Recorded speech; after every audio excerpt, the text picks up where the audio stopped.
જય શ્રી કૃષ્ણ. મારું નામ છે બ્રિજેશ લહેરુ, જોશીભાઈ કહીને હું વખણાવું છું. શું કહેશો, એક તમે સારું એવું કાર્ય કરો છો, હા. એકચ્યુઅલી અમે આજે કેન્સર હોસ્પિટલે એકવાર અમે ગયા ત્યારે અમને ખબર પડી કે માણસો ત્યાં કેન્સર હોસ્પિટલની અંદર એટલી હાલત ખરાબ છે કે માણસો ગામડેથી, દ્વારકાથી, કલ્યાણપુરથી, સોમનાથથી, બધેથી ઘણા બધા માણસો આવે છે અને કોઈ હાવ નીચે કક્ષાના બિચારા માણસો હોય છે જે કંઈ કરી નથી શકતા.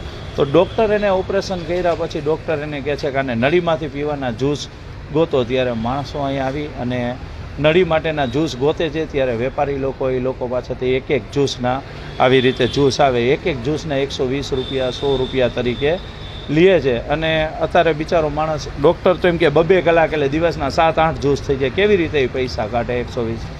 ત્યારે મને એવી લાઇટ થઈ કે આપણે પણ એક એવું કાર્ય કરીએ કે આવું જ્યુસ આપણે ફ્રીમાં ને એવું ચાલુ કરીએ કે માણસોને આટલા બધા પ્રોબ્લેમ છે તો આપણે થોડાક તો એને હેલ્પફુલ બનીએ. એટલા માટે મેં બધા જ્યુસનું ને એવું બધું ચાલુ કર્યું. તો બધા જે નળીમાંથી પી શકે એવા બધા જ્યુસ અમારે ત્યાંથી મળે.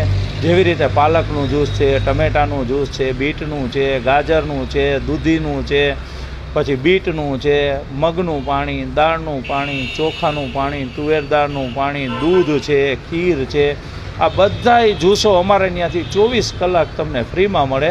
કોઈ પણ ચાર્જ દેવાની જરૂર નથી. અને અમે લોકો આ સંસ્થા અમારા સાથે જ ચલાવીએ છીએ કે અમે કોઈ પણ માણસનું ડોનેશન લેતા નથી. અને કોઈ પણ માણસ પૈસાદાર હોય, દાખલા તરીકે પોરબંદર નામના થોડાક દિવસ પહેલાં મેયર આવ્યા હતા, કે અમે તો કરોડપતિ છે ભાઈ, અમારી પાસે પણ જ્યુસના પૈસા અમે કેપેબલના નથી લેતા.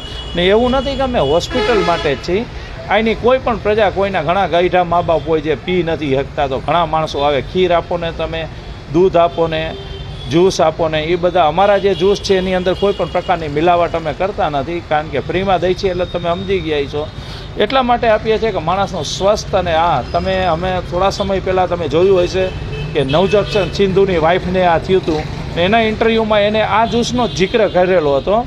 તો આ બધા જ્યુસો અમે જે એને પીધા હતા અને દવા વગર એને કેન્સર મટી ગયું હતું. તો અમે પણ એવી ટ્રાય કરીએ છીએ કે માણસો દવા તો લે જ, એની સાથે જો આ જ્યુસનો પણ તડકો લાગેલો હોય તો એ જલ્દી વ્યવસ્થિત તંદુરસ્ત થઈ જાય અને સરસ થઈ જાય અને એની ઘરે એના ફેમિલી સાથે વ્યવસ્થિત રીતે પહોંચી જાય, એવી અમારા ભગવાન પાસે પ્રાર્થના છે.